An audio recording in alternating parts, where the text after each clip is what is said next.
ασφαλώς έχουμε και πάρα πολύ χρόνο να συζητήσουμε ακριβώς ό,τι σας απασχολεί. Θέλω να καταλάβετε ότι η σημερινή συνάντηση δεν είναι μια συνάντηση για να έρθει κάποιος να πει κάτι και να φύγουμε, γιατί δεν έχει και κανένα νόημα αυτό.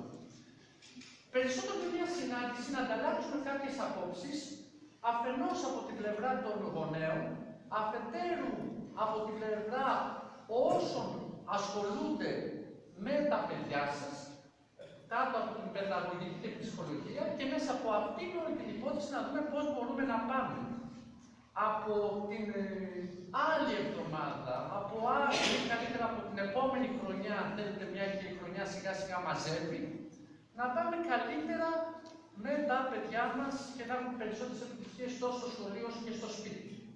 Ας δούμε λοιπόν τι είναι αυτό η μελέτη των μαθητών και εργασίες στο σπίτι. Ένα λεπτό να δω πώς είστε. Δεν φαίνεται όλη η διαφάνεια, γιατί για κάποια τεχνικά προβλήματα τις κόβει τις διαφάνειες, αλλά δεν έχει σημασία, εντάξει, όσο φαίνεται.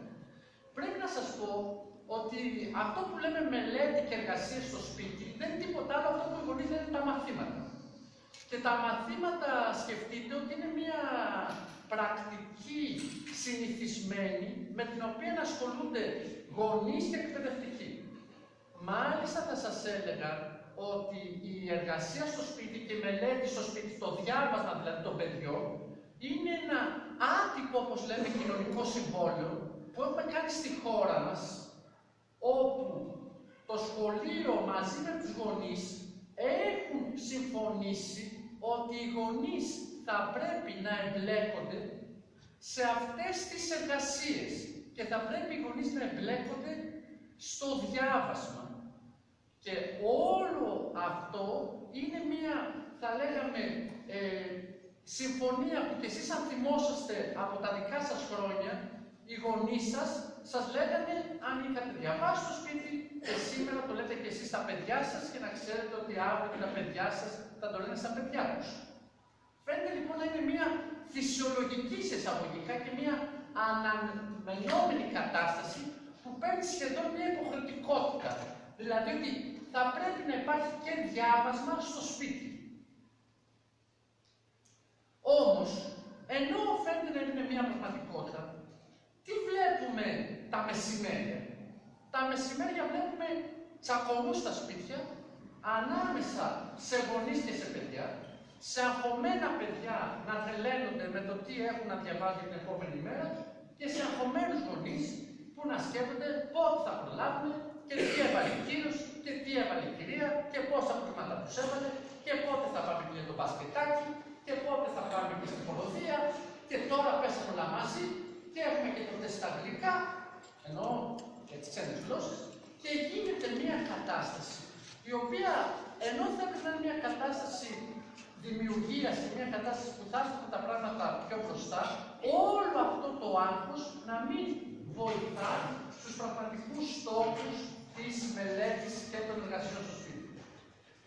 Και είναι αλήθεια ότι πιο πολλοί γονείς δεν ξέρουν με ποιο τρόπο να βοηθήσει το παιδί τους να μάθει και να χρειάζονται γι' αυτό κάποιες κατευθύνσεις από τους εκπαιδευτικούς.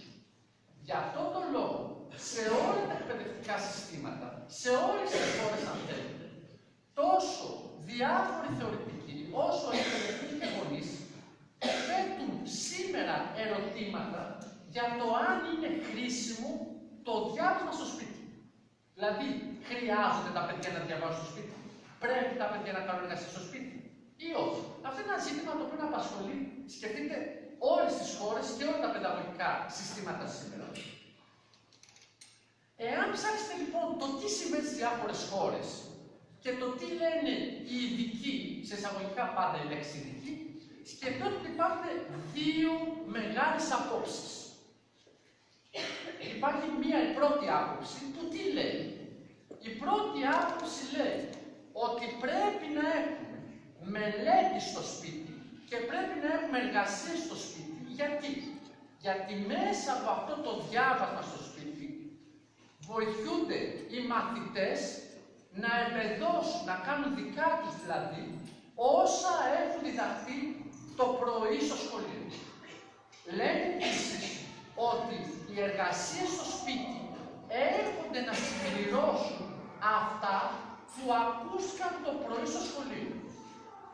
Ακόμα λένε ότι όταν το παιδί μόνο του στο σπίτι προσπαθεί να διαβάσει, έρχεται μόνο του σε μια εξατομίκευση σε σχέση με το μάθημα και δεν είναι όπως το πρωί που όλα τα παιδιά μαζί προσπαθούν να κατακτήσουν κάτι από τον εκπαιδευτικό. Οι εργασίες στο σπίτι επίσης λένε ότι βοηθάνε πάρα πολύ γιατί μας μαθαίνουν να δουλεύουμε. Συνηθίζει δηλαδή το μαθητής στο να δουλεύει.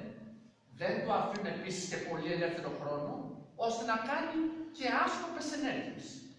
Και τέλος, ένα επιχείρημα που λένε όσοι υποστηρίζουν ότι πρέπει να υπάρχει διάβασμα στο σπίτι, είναι το επιχείρημα ότι μήπως την ώρα του διαβάσματος είναι και μία ώρα επικοινωνίας του γονιού με το παιδί. Αυτό λέει η πρώτη σχολή. Υπάρχει όμως και μία άλλη σχολή. Η άλλη σχολή τι λέει? Όχι διάβασμα στο σπίτι. Γιατί όχι διάβασμα στο σπίτι? Γιατί οι εργασίες εξαναγκάζουν τους μαθητές να εργάζονται στο σπίτι όλο το απόγευμα. Και αυτό το πράγμα δεν είναι φυσιολογικό. Γιατί το παιδί πρέπει να έχει πάρα πολύ χρόνο να παίξει. Επομένως δεν πρέπει να έχουμε εργασίες στο σπίτι. Επίσης λένε ότι οι εργασίες δεν βοηθάνε στον ελεύθερο χρόνο του παιδιού. Υπάρχει μια έλλειψη ελεύθερου χρόνου και έτσι οι μαθητές δεν μπορούν να αναπτύξουν κάποιες κλίσεις ή κάποια ενδιαφέροντα που έχουν. Δηλαδή, αν έχουμε εργασίες στο σπίτι και ένα παιδί ζωγραφίζει, ένα παιδί παίζει ένα μουσικό όργανο, ίσως λόγω των εργασιών να μην προλαβαίνει να ασχοληθεί πάρα πολύ με αυτό το οποίο το ενδιαφέρει το παιδί. Ή αν είναι ένας καλός, πάει ας πούμε ρυθμική γυμναστική. Ότι τότε θα το κάνει. Ακόμα λένε ότι η προετοιμασία και ο έλεγχος των εργασιών το πρωί στο σχολείο, γιατί πρέπει να ξέρετε, το θυμόσαστε κι εσείς από τα χρόνια σας, ότι μόνο μπαίνετε στην τάξη σας έλεγε ο κύριος ή η κυρία, ελάτε να γράψουμε στο γραφείο.